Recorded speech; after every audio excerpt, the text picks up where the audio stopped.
It's so smooth. This is a Corolla. It's not meant to be quiet and smooth and comfortable. Toyota, what have you done? This is actually a very nice car.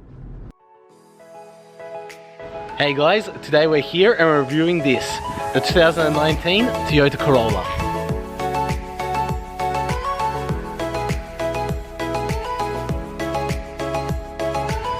Okay, so I know this is a little bit different to the cars that we reviewed in the past, but the reason we're reviewing this car here is because it's the most feature-packed Corolla that Toyota has ever built.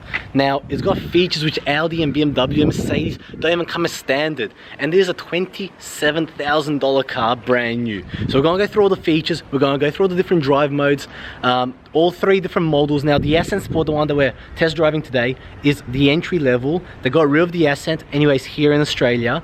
They've got the Ascent Sport, they've got the SX and ZR. So we're going to go through all the differences between the three, going to go through all the features between the three and which model you should maybe opt for, provided which features you'd like.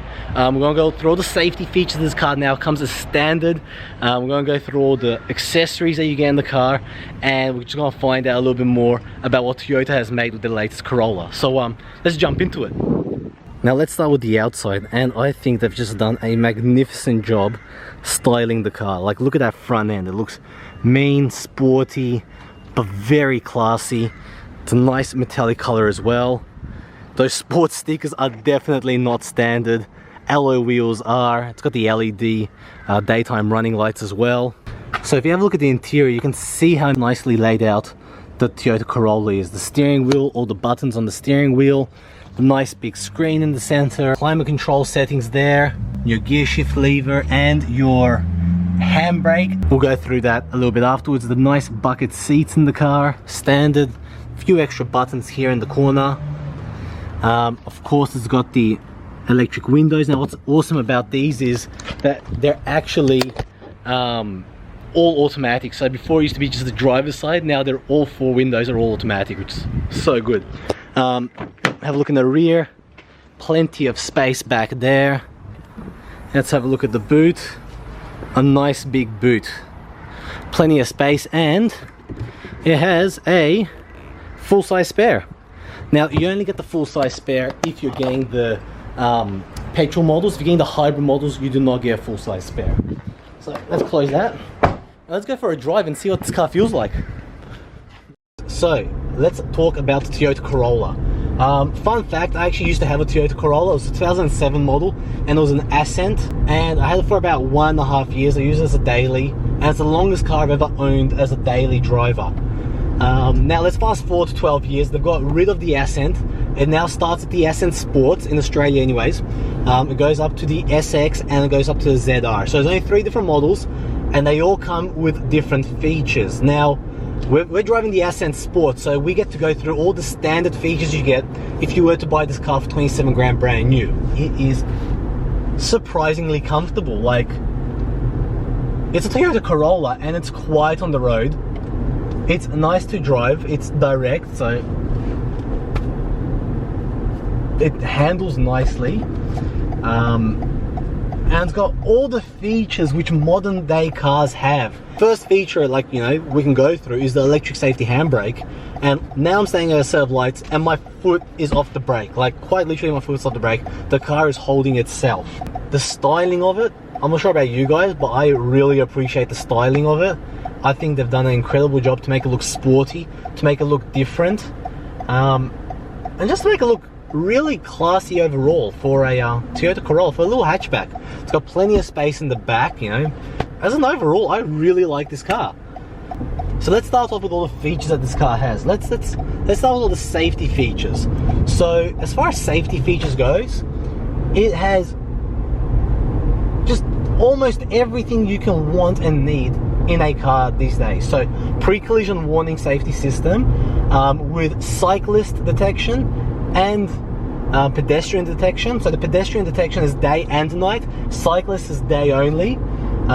It's got adaptive cruise control, so it follows the person in front of you with your cruise control. So if they slow down, your car will automatically slow down If they speed up, your car will speed up to the speed limit which you've selected. So if you're going 60 kilometers per hour on the cruise control and they start slowing down, it will actually come to a complete stop and it will restart as well. So incredible feature to have. It's got lane trace assist and lane detection warning.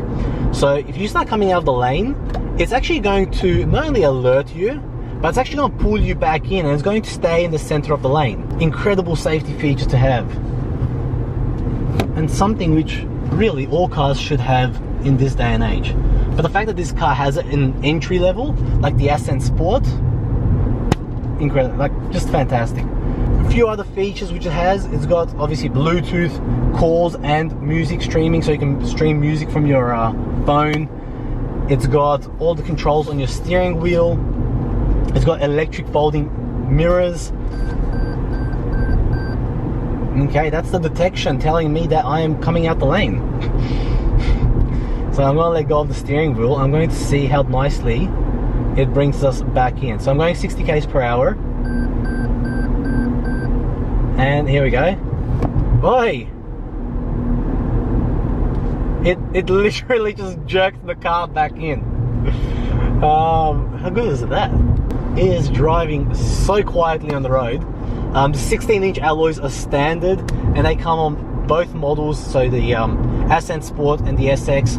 Okay, so as far as features goes, the SX actually gets a lot more features, and it's only for $3,000. It's got paddle shifts, it's got a leather steering wheel and gear shifter, it's got dual zone climate control, it's got satellite navigation and digital radio, it's got LED fog lamps, it's got automatic folding mirrors, so the outside mirrors automatically fold. It's got a blind spot monitor in the mirrors. So what that means is if someone's in your blind spot, it actually will alert you in the mirrors. Wireless phone charger and keyless entry, keyless start, which makes a massive difference to the car. Now, as far as $3,000 goes, that's a lot of features.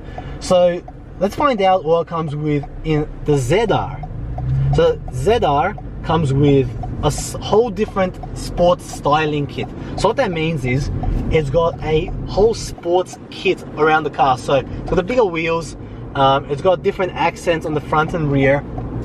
It's even got sports bucket seats. So these are quite buckety already. They're quite the sports seats as well, but they're leather and they're ultra suede, they call them, on the inside. It's got lumbar support as well for your driver's seats, and it's even got heated front seats. It also comes with a 7-inch display on the front, so instead of the tachometer and the screen on the side, the 7-inch is smack bang in the middle. Obviously it's got satellite navigation, digital radio, 18-inch alloys, not 16-inch alloys. It's got automatic dimming rear view mirror and 8 speakers JBL sound system, which obviously makes a bit of a difference in a car like this, you know. So those are the differences between the SX and the ZR. So the difference between the Ascent Sport, the one that we're driving now, is that 27 grand drive away, $500 extra for premium. If you want hybrid, they're always about $1,200 extra. Then the SX is about 30,000 on the road, and then you look at the ZR and it's about 34,000. So as far as features goes, I think the SX actually has a lot of features, and unless you actually want the sports styling kit, which the ZR has, I don't actually think there's any reason to go up to it, but it's definitely a very good looking car. I'll put some photos in the video now. So now we're going to test out the U-turn capabilities. Oh, surprisingly very nicely. That was actually surprising.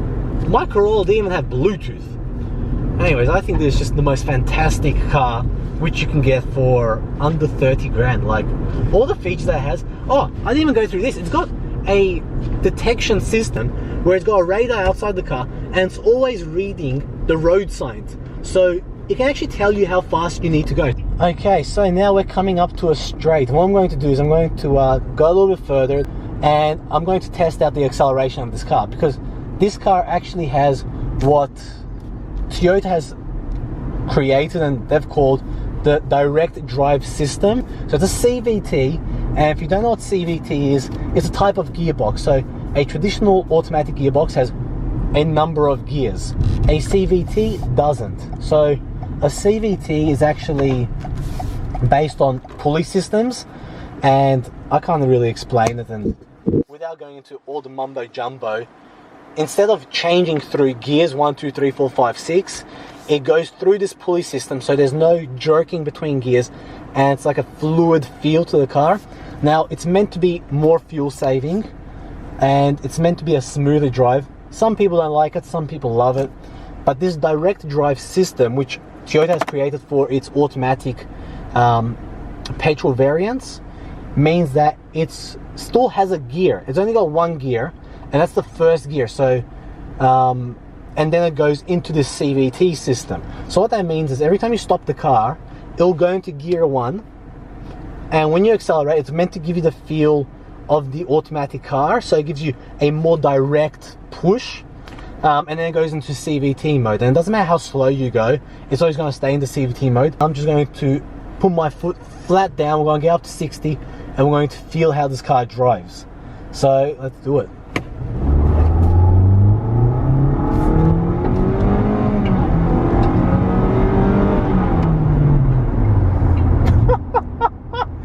That one.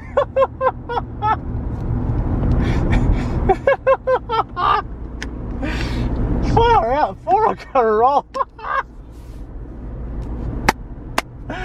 Oh man. Oh, that was good. I like that. Oh, that was good. That was good. I like that. That is very nicely done. I have to say, hats off to the engineers at Toyota, because that is so much better than the old Corolla, where it's just like no push, no pull, and it's just like super laggy, and you're like, ah, come on, go. This is a fantastic car. I'm actually really enjoying this. I am really enjoying this. Oh man, that surprised me. Huh, that's and this is the Ascent Sport. This is the entry level. Okay, so let's make a point.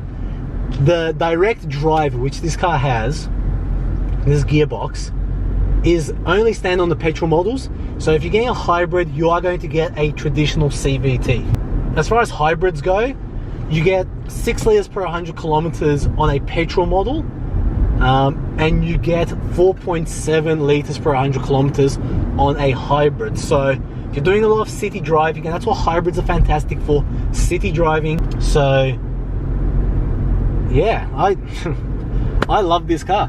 I really like this car. Anyways, let's head back. I think that's enough of the Corolla driving. Actually, let's feel how it corners. Okay, let's slow down. Whew. Everything's flying, but damn, they actually gripped. Like, it was losing traction there for a second, but it gripped. I know the old Corollas, even the one before this, it wouldn't handle anywhere near as nice as this. So let's go accelerate again.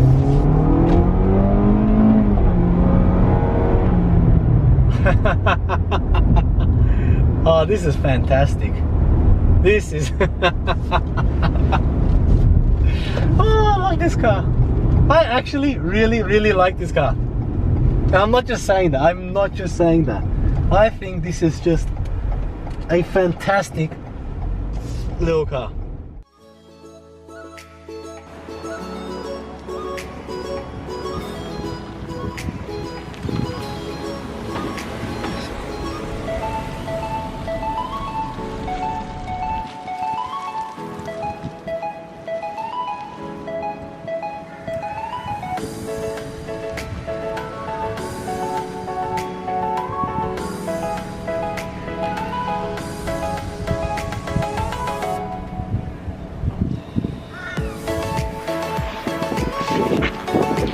So guys, that's a wrap on the 2019 Toyota Corolla review.